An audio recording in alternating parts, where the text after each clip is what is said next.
തിരുവനന്തപുരം മുതൽ കാസർഗോഡ് വരെയുള്ള സ്ഥലങ്ങളിൽ അരിവാൾ ചിറ്റിക നക്ഷത്രം ചോപ്പ എന്ന് പറയുന്ന അവരുടെ രക്ത കളറുള്ള പതാകയിലാണ് ഉപയോഗിക്കുന്നത്. ഈ പറഞ്ഞ പോലെ ചില പ്രദേശങ്ങളിൽ പച്ചയിൽ ഉപയോഗിക്കുന്നു, ചില പ്രദേശങ്ങളിൽ മഞ്ഞയിൽ ഉപയോഗിക്കുന്നു. ഇവിടെ നോക്കൂ, ഇവരുടെ പോസ്റ്ററുകൾ ശ്രദ്ധിച്ച് നോക്കൂ, ഇവരെവിടെയാണ് ഇത് ഒട്ടിക്കുന്നത് നോക്കൂ. ചില പ്രാദേശികമായ ചില വികാരങ്ങളുള്ള പ്രദേശങ്ങളിൽ അത്തരത്തിലുള്ള പോസ്റ്ററുകൾ അത്തരത്തിലുള്ള കളറുകളിൽ ഇറക്കി ഒട്ടിക്കുന്ന അത്രയും വൃത്തികെട്ട വർഗീയത ഈ തെരഞ്ഞെടുപ്പ് കാലത്ത് CPM ഉപയോഗിക്കുകയാണ്. അതിൻ്റെ ഭാഗം തന്നെയാണ് ഈ കൊടി വിവാദം എന്ന് പറഞ്ഞാൽ. ഞാൻ കൃത്യമായി പറഞ്ഞല്ലോ, വയനാടിൽ ഞങ്ങൾ കൊടി ഉപയോഗിച്ചില്ലെങ്കിൽ ഞങ്ങൾ തൃശ്ശൂരിലും ഇന്ത്യൻ നാഷണൽ കോൺഗ്രസ് പതാക ഉപയോഗിച്ചില്ല. ഞങ്ങൾ കൈപ്പത്തിയാങ്കിതമായ പതാകയാണ് ഞങ്ങൾ ഉപയോഗിച്ചത്. അതെന്താ ചർച്ചയാക്കാത്തത്?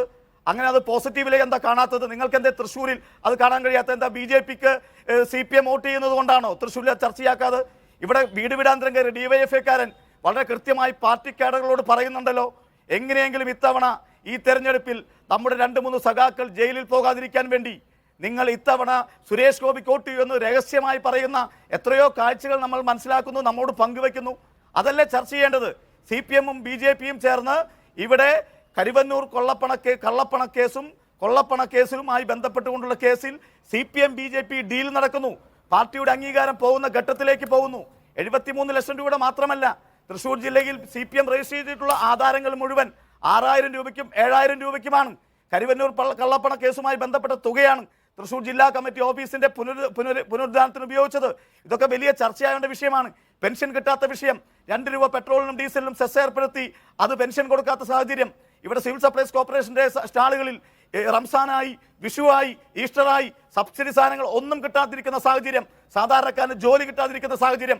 മുഖ്യമന്ത്രിയുടെ പടം ഉപയോഗിച്ചുകൊണ്ടാണ് 140 അസംബ്ലി മണ്ഡലങ്ങളിൽ 2019 കഴിഞ്ഞ നിയമസഭാ തെരഞ്ഞെടുപ്പിൽ 2019 നിയമസഭാ തെരഞ്ഞെടുപ്പിൽ CPM സ്ഥാനാർത്ഥികൾ പ്രചരണത്തിന് പോയതെങ്കിൽ ഇത്തവണ നിങ്ങൾ അവരുടെ പോസ്റ്ററുകൾ നോക്കൂ.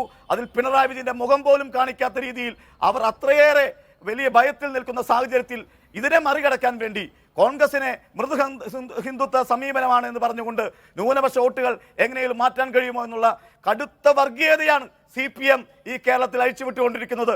അതിന് വലിയ വില നൽകേണ്ടതായിട്ട് വരും. 20 സീറ്റുകൾ UDF കേരളത്തിൽ ജയിക്കുമ്പോൾ ഒരു സംശയം വേണ്ട, ഞങ്ങളുടെ പിന്തുണയിൽ ഞാൻ എടുത്തു പറയാണ്, ഞങ്ങളുടെ പിന്തുണയിൽ തമിഴ്നാട്ടിലും ഞങ്ങളുടെ പിന്തുണയിൽ രാജസ്ഥാനിലും ജയിക്കുന്ന ഞങ്ങളുടെ ഘടകകക്ഷി എന്ന രീതിയിൽ കേരളത്തിന് പുറത്തുള്ള CPM മാറുന്ന ചിത്രമാണ് നമ്മുടെ മുന്നിലുള്ളത്.